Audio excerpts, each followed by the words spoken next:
I would like to bring up our keynote speaker of the night, who has just a... I didn't tell you I was going to call you keynote. I did not. I'm going to bring up our next speaker. She's a Brooklyn native, so she's from New York. Any other New York natives here? Okay.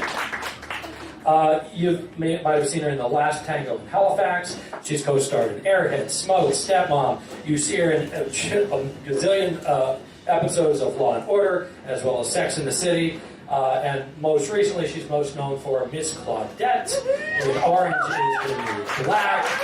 I am so proud to introduce you to such an amazing real story, Michelle Hurst.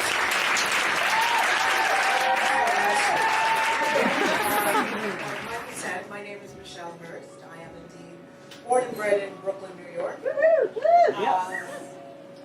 Midwood High School, Mount Holyoke College, for women. I've been a working actor, I would say, for the last 25, 30 years. Not to say that you have a job that lasts every day of those years. When you get a job, you are happy you have a job. And you want to get to the next one. You are positive when you have a job. And you start to get negative the minute that job is over. Which is not really smart, but it is what it was. And I don't do that anymore. I just get a job, happy to have the job, to do my work, and I keep moving on. So, I'm saying all that to say that when the time came that I got Orange is the New Black, this is how it went. My agents called me and said, so we got an audition for you in some new show called Orange is the New Black.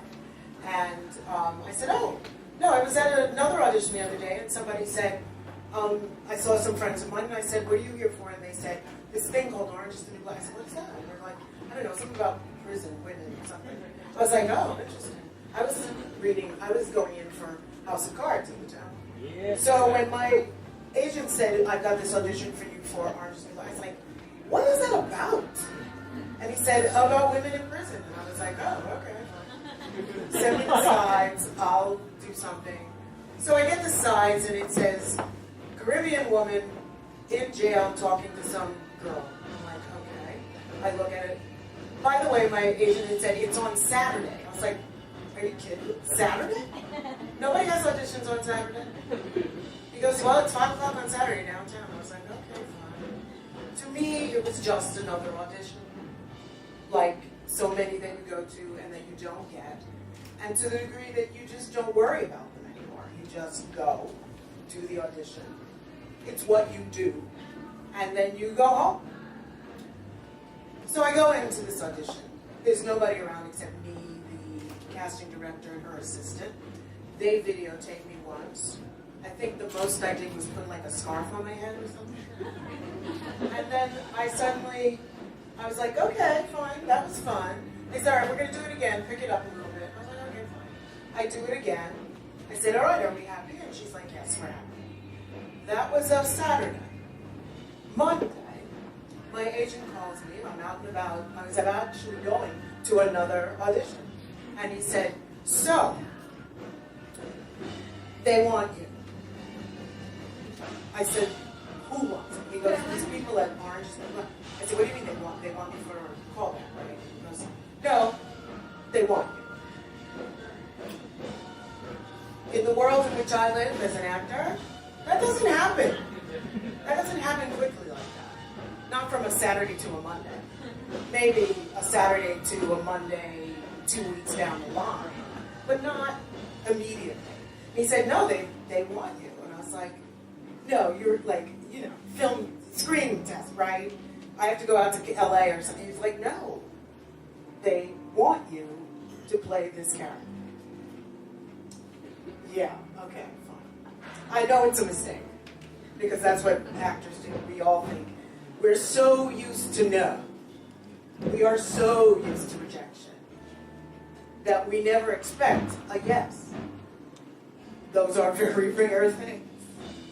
So, I said, look, I can't talk about this now. When you get all the details, we'll talk later, and I'm going to an audition. Bye. So I went to that audition, think it was like for person of interest or something, I don't know. But literally, I get home, my agent calls me. I said, all right, talk to me, explain this to me. I don't even know what this is about. I never got to read a full script. What is it? He said, it's about women in prison.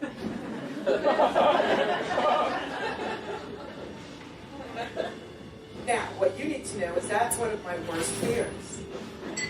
Being locked up like that. It's like a scary thing. But I had a wonderful acting teacher who said, anything that makes you scared, you need to go toward it.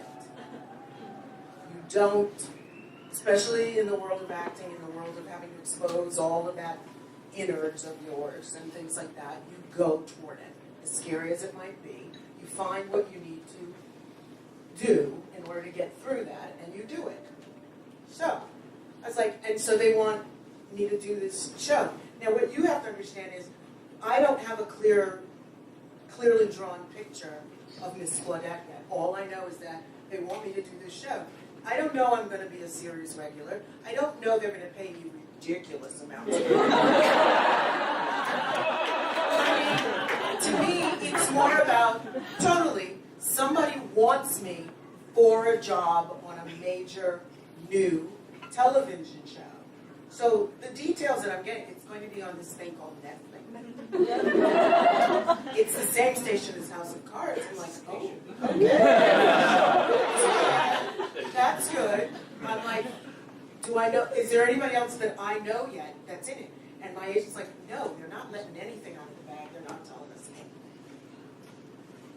I said, okay, I'll call you in the morning.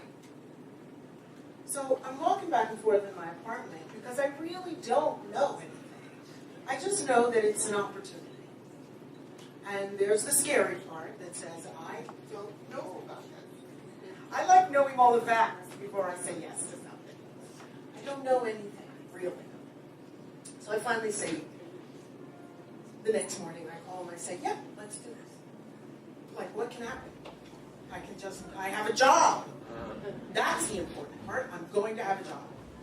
And he said, yeah, I've talked to the people out in LA because it's under this new media thing, the streaming, but we don't, it's a different contract. We got to work all that out.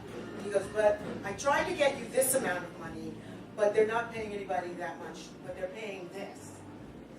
And I'm like, are you serious?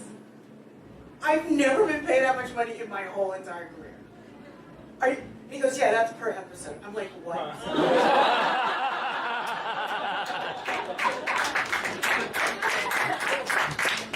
Are you sick? No. Okay. He says, yeah. And the first day of work is next Monday. And I was like, what? I haven't read the book. I haven't read a script. I don't know anything. He's like, it doesn't matter. I was like, okay. And that's like Monday, right? So on Wednesday, I get an invitation to go to dinner with all the muckety-mucks from Netflix and from Lionsgate and all the people who are about the money people for this new adventure. And you know, that's all very nice that all those muckety-mucks, but it's like, actor, free food, yes. Where is it? It's a private room in a fancy East Side Italian restaurant. I'm like, okay, I'm there. I get there, I don't know any of these people. I'm serious. It's like, you know, you've gone to places, you go to a party and you don't know anybody. That's what this was. And I'm thinking, oh, all the other actors are going to be there too. No. Turns out, at this meeting, there was Jenny Cohen and there was names that I don't need to know, but a whole, literally, the upper echelon of Netflix and the upper of Netflix original programming, and all the upper echelon of Lionsgate. And the only two actors that have been invited and that are sitting in the room are me and Taylor Schilling, who plays Piper. That's it. I don't know my character. I don't know what this is about, or anything, but I'm there. They're wonderful. They know more about my character than I do at that point. And I go forward. Because somehow the universe has said to me, you're supposed to be here.